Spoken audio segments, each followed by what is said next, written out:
Here's our cat Orange. This is part 3 of his theory.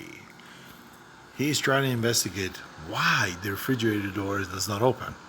Obviously, on clip number 1 and number 2, we realized that he was the thief in our house, and the dog's looking. It's like, dude, what's up, man? He was feeding me. What's up with that? You guys only feed me twice a day, but the cat feeds me 5 times a day. You know, all this time we went out, we were wondering why the refrigerator door is always open. We couldn't have figured out why. So obviously he's tired. He wants to get some fresh air. Look at outside. The weather is nice. I gotta go get some air. Let's see. What else here that I could break? There's some items. What is that?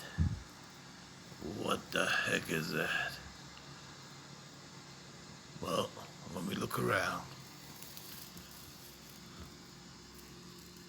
Hello.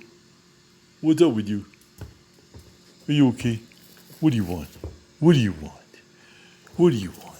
Stop. Dudley? Durr. Arr. Pisu. Orange. No more refrigerator? Ha. We got the pole in there that's holding the door. And he's not able to go in there and steal the food. But why, dude? I was enjoying it. He's a good cat. Let me go check it out. Maybe not. See you guys.